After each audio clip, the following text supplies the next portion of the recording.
capital kulaku international hande bunda min halasti adamawa yola baba kulaku duniya ru jama'a je yettima dr muhammadu barkin dolamido adamawa gabu waddini men fm kulaku radio gam balla kulbe meden halasde duniya lambe lesde fere fere on fu mi jabbi mon dami kadija gire mi yotti mi jabbi modon Allah ballu tabital kulaku halasde duniya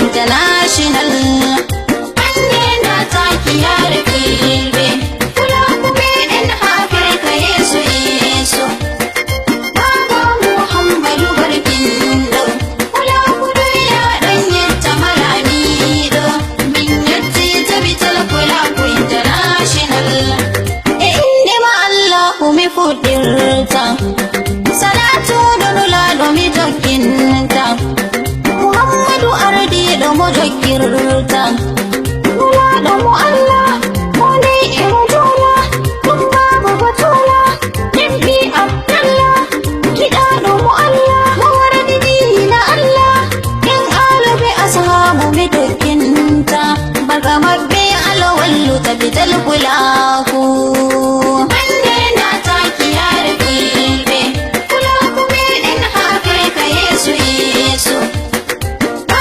Muhammadu barkin do kula kudu ya dan yatta malami do min yatti tabital kula ku international Allah wallan mi yusbayim re mi yanda kula ku mi sai na jamare kun bebe duniya min kauto ya gore tabital kula ku ala accu kula ku ala wallu kula ku ala renu kula ku ala beddu risku aisna kullu besoku kadija gire mi pullo kulbe duniya mi noddi en kauta hore ande na taki yar filbe kula kuma den Afirka yesu yesu baba muhammadu barkin do kula kudu ya dan yatta malami do min yatti tabital kula ku international kulbe on kula ku ha duniya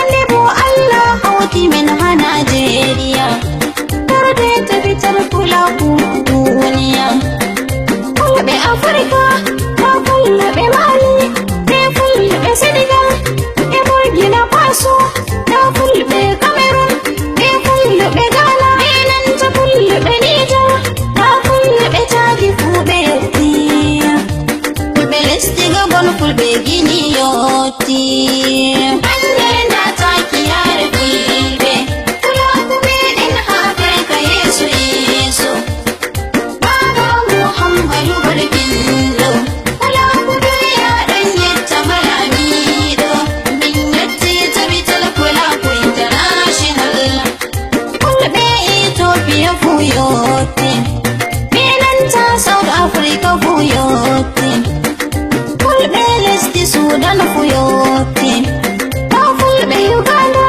kulbe lesti Benifu da fulbe Asia be fulbe Congo Mauritania yotti da Benin yotti fulbe Togo yotti fulbe Cote d'Ivoire yotti da Sierra Leone enanta Gambia yotti ande na taki yar filbe kula kuma din Afirka yesu yesu baba muhammadu barkin do kula kudu ya dan yatta malami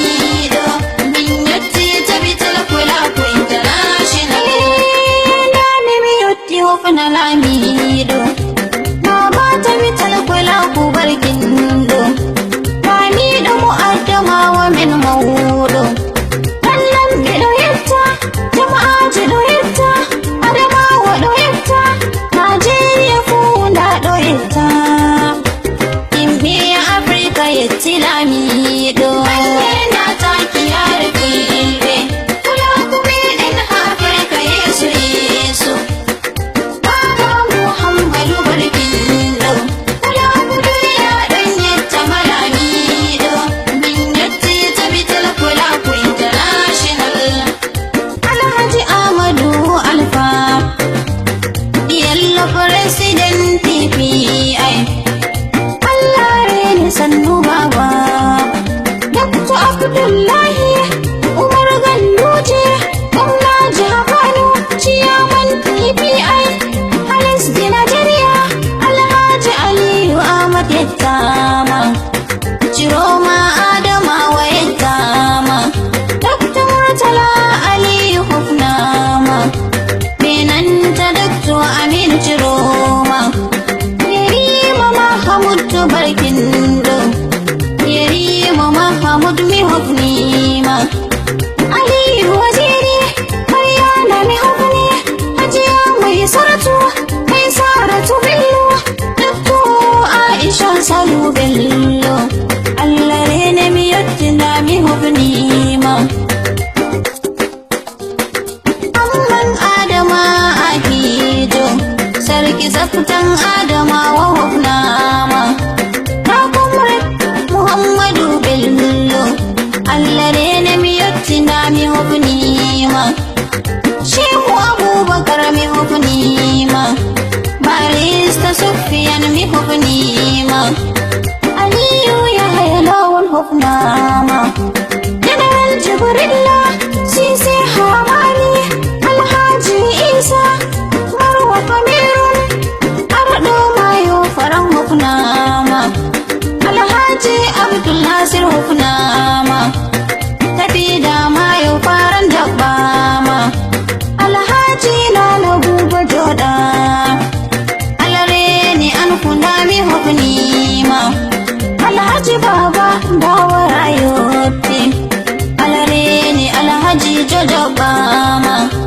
Alhaji Isa Marwa. Alareni Jabama. Alhaji Usman Michika.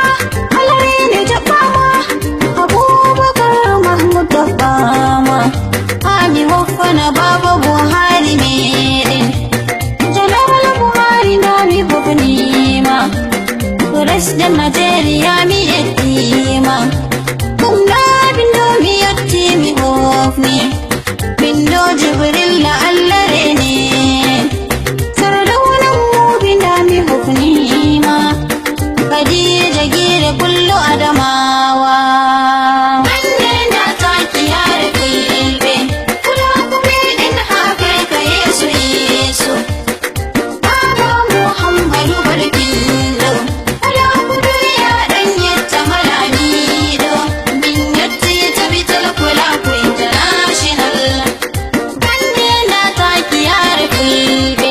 Kula kuma din Afirka Yesu Yesu. Baba Muhammadu Barkindo. Ala duniya dan yatta malamido. Min yatti tabi talkula ku international. Wanne na taki har kulbe.